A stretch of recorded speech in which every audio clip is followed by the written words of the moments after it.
ತುಮಕೂರು ಜಿಲ್ಲೆಯ ಮಧುಗಿರಿ ತಾಲೂಕು ಚಿನ್ನೇನಹಳ್ಳಿಯ ಚಿಕ್ಕದಾಸಪ್ಪ ಪೆದ್ದಣ್ಣ ಎಂಬ ವ್ಯಕ್ತಿಗಳು ಕಲುಷಿತ ನೀರು ಸೇವನೆಯಿಂದ ಅಸ್ವಸ್ಥಗೊಂಡ ಹಿನ್ನೆಲೆ ಜಿಲ್ಲಾಸ್ಪತ್ರೆಗೆ ದಾಖಲಾಗಿ ಚಿಕಿತ್ಸೆ ಪಡೆಯುತ್ತಿದ್ದರು. ವೈದ್ಯರ ಸಾಕಷ್ಟು ಪ್ರಯತ್ನಗಳ ನಡುವೆಯೂ ಚಿಕಿತ್ಸೆ ಫಲಿಸದೆ ಇಂದು ಮುಂಜಾನೆಯಲ್ಲಿ ಪೆದ್ದಯ್ಯ ಮತ್ತು ಚಿಕ್ಕದಾಸಪ್ಪ ಇಬ್ಬರು ರೋಗಿಗಳು ಉಸಿರು ಚೆಲ್ಲಿದ್ದಾರೆ ಎಂದು ಜಿಲ್ಲಾ ಉಸ್ತುವಾರಿ ಹಾಗೂ ಗೃಹ ಸಚಿವರಾದ ಡಾಕ್ಟರ್ ಜಿ. ಪರಮೇಶ್ವರ್ ರವರು ಇಂದು ಜಿಲ್ಲಾಸ್ಪತ್ರೆಗೆ ಭೇಟಿ ನೀಡಿ ಪರಿಶೀಲನೆ ನಡೆಸಿದರು. ಇದೇ ವೇಳೆ ಅದೇ ಗ್ರಾಮದ ವ್ಯಕ್ತಿಗಳು ಒಳ ರೋಗಿಗಳಾಗಿ ಚಿಕಿತ್ಸೆ ಪಡೆಯುತ್ತಿದ್ದು, ಆ ರೋಗಿಗಳ ಯೋಗಕ್ಷೇಮ ವಿಚಾರಿಸಿದರು. ಬಳಿಕ ಮಾಧ್ಯಮದವರೊಂದಿಗೆ ಅವರು ಮಾತನಾಡುತ್ತಾ, ಮೃತರು ಕಲುಷಿತ ನೀರು ಸೇವನೆಯಿಂದ ಮೃತಪಟ್ಟಿರುವುದಾಗಿ ತಿಳಿದುಬಂದಿದೆ ಎಂದು ಜಿಲ್ಲಾ ಉಸ್ತುವಾರಿ ಹಾಗೂ ಗೃಹ ಸಚಿವ ಡಾಕ್ಟರ್ ಜಿ. ಪರಮೇಶ್ವರ್ ಅವರು ಘಟನೆ ಬಗ್ಗೆ ವಿಷಾದ ವ್ಯಕ್ತಪಡಿಸಿ ಮಾಧ್ಯಮವನ್ನು ಉದ್ದೇಶಿಸಿ ಮಾತನಾಡಿದರು. ಈ ಸಂದರ್ಭದಲ್ಲಿ ಜಿಲ್ಲಾಧಿಕಾರಿಗಳಾದ ಶುಭ ಕಲ್ಯಾಣ್, ಪೊಲೀಸ್ ವರಿಷ್ಠಾಧಿಕಾರಿಗಳಾದ ಅಶೋಕ್ ವೆಂಕಟ್, ಜಿಲ್ಲಾ ಪಂಚಾಯಿತಿ ಮುಖ್ಯ ಕಾರ್ಯನಿರ್ವಹಣಾಧಿಕಾರಿ ಪ್ರಭುಜಿ, ಜಿಲ್ಲಾ ಆರೋಗ್ಯ ಮತ್ತು ಕುಟುಂಬ ಕಲ್ಯಾಣಾಧಿಕಾರಿ ಮಂಜುನಾಥ್, ಜಿಲ್ಲಾ ಶಸ್ತ್ರಚಿಕಿತ್ಸಕ ಅಜ್ಗರ್ ಬೇಗ್ ಮತ್ತು ಮತ್ತಿತರ ಜಿಲ್ಲಾಸ್ಪತ್ರೆ ಸಿಬ್ಬಂದಿ ಹಾಜರಿದ್ದರು. ಈಗ ನನಗೆ ಮಾಹಿತಿ ಚಿಕ್ಕದಾಸಪ್ಪ ಪೆದ್ದಣ್ಣ ಇಬ್ಬರು ಇಲ್ಲಿ ನಿನ್ನೆ ಸಂಜೆ ತೀರ್ಕೊಂಡಿದ್ದಾರೆ.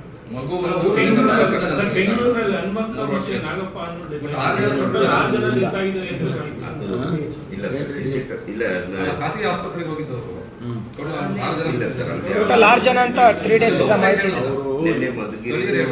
ಮಧುಗಿರಿದು ಮಗುದು ಏನಿದೆ ಅದು ಆಸ್ಪಿರೇಷನ್ ಅಂತ ಆಗಿದೆ ಸರ್. ಅದು morning history of diarrhoea and vomiting ಇತ್ತು. ಪ್ರೈವೇಟ್ ಹಾಸ್ಪಿಟ್ಲಿಗೆ ಹೋಗಿ ತೋರಿಸಿದ್ದಾರೆ.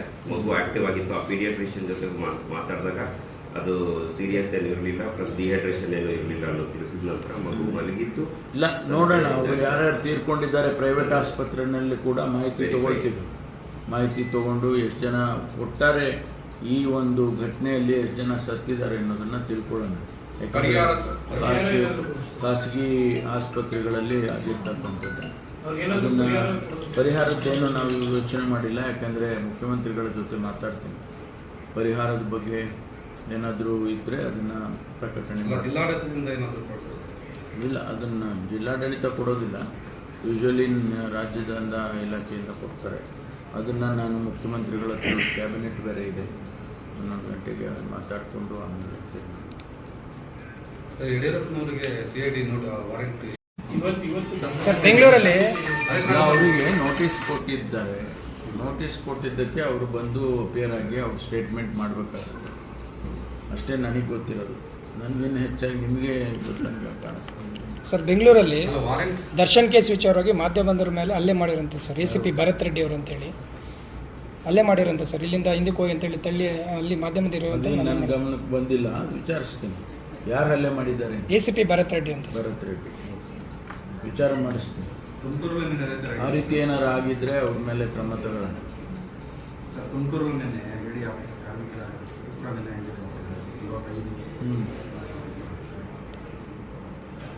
ಮಾಡಿದ್ದಾರೆ. ಕುಣಿಗಲಲ್ಲಿ 4 ಜನ ಪೊಲೀಸರ ಮೇಲೆ FIR ಆಗಿದೆ ಸರ್. DSP ಮೇಲೆ, ಇನ್ಸ್ಪೆಕ್ಟರ್ ಮೇಲೆಲ್ಲ. ಇಲಾಖೆಗಳಲ್ಲಿ ಅನೇಕ ರೀತಿಯಲ್ಲಿ FIR ಆಗುತ್ತೆ, ಅವ್ರ ಮೇಲೆ ಕ್ರಮ ಆಗುತ್ತೆ, ಸಸ್ಪೆಂಡ್ ಮಾಡ್ತಾರೆ. ಡಿಸಿಪ್ಲಿನು ಇರಬೇಕು ಇಲಾಖೆಗಳಲ್ಲಿ, ಯಾವುದೇ ಇಲಾಖೆ ಇರ್ಬೋದು, ಅದನ್ನು ಮಾಡ್ತಾರೆ. ಪೊಲೀಸ್ ಇಲಾಖೆಗೇನು ಹೊರತುಪಡಿಸಿ ಮಾಡೋದಿಲ್ಲ. ಪೊಲೀಸ್ ಇಲಾಖೆಯಲ್ಲಿ ಯಾರಾದರೂ ಶಿಸ್ತನ್ನು ಉಲ್ಲಂಘನೆ ಮಾಡಿದರೆ ಅವ್ರ ಮೇಲೆ ಕ್ರಮ ಆಗೇ ಆಗುತ್ತೆ. ಡಿಪಾರ್ಟ್ಮೆಂಟ್ ಎನ್ಕ್ವೈರಿ ಇರುತ್ತೆ, ಸಸ್ಪೆಂಡ್ ಮಾಡ್ತಾರೆ. ಸೋ ಮೆನಿ ವೇಸ್ ಆಗುತ್ತೆ. Okay sir, thank you. ಇಲ್ಲ, ಯಾರ್ಯಾರು ಅದರಲ್ಲಿ ಭಾಗಿಯಾಗಿದ್ದಾರೆ ಅಂತ ಹೇಳಿ SITನವ್ರಿಗೆ ಮಾಹಿತಿ ಸಿಕ್ಕತ್ತೆ, ಅವ್ರನ್ನ ಅರೆಸ್ಟ್ ಮಾಡ್ತಾರೆ. ಹೈದರಾಬಾದ್ನಲ್ಲಿ ಅರೆಸ್ಟ್ ಮಾಡಿದ್ದಾರೆ ಅಂತ ನಾನು ಕೇಳಿದ್ದೇನೆ. ಖಚಿತ ಮಾಹಿತಿ ಬೇಕಾ? ಅರೆಸ್ಟ್ ಮಾಡಿದ್ದಾರೆ.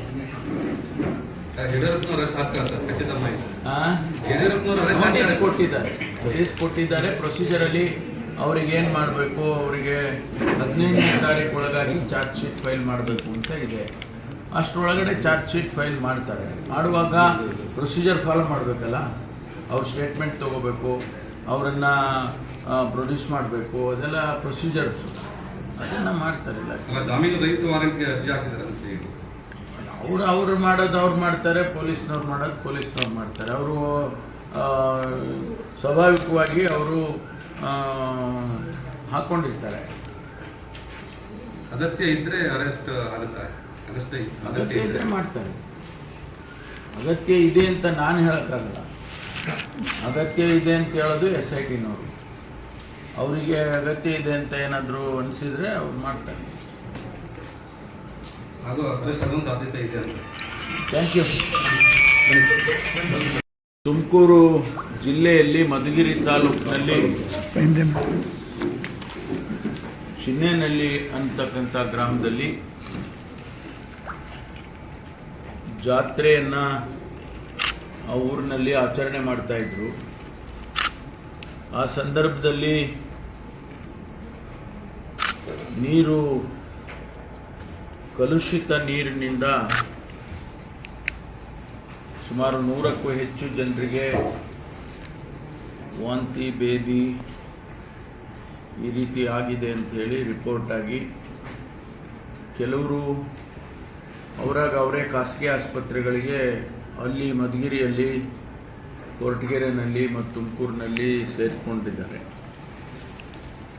ಆನಂತರ ಇಲ್ಲಿಗೆ ತುಮಕೂರು ಆಸ್ಪತ್ರೆಗೆ ಅಲ್ಲಿನ THO, ಅನಂತರ DC ಅವರು, DHO ಅವರು, CO ಅವರು ಅವರೆಲ್ಲರೂ ಕೂಡ ಹೋಗಿ ಅಲ್ಲಿಂದ ಯಾರು ಇದರಲ್ಲಿ ತೊಂದರೆಗೆ ಸಿಕ್ಕಾಕ್ಕೊಂಡಿದ್ರು ಅವ್ರನ್ನ ಎಲ್ಲ ತುಮಕೂರು ಆಸ್ಪತ್ರೆಗೆ ಕರ್ಕೊಂಡು ಬಂದಿದ್ದಾರೆ, ಅಡ್ಮಿಟ್ ಮಾಡಿದ್ದಾರೆ.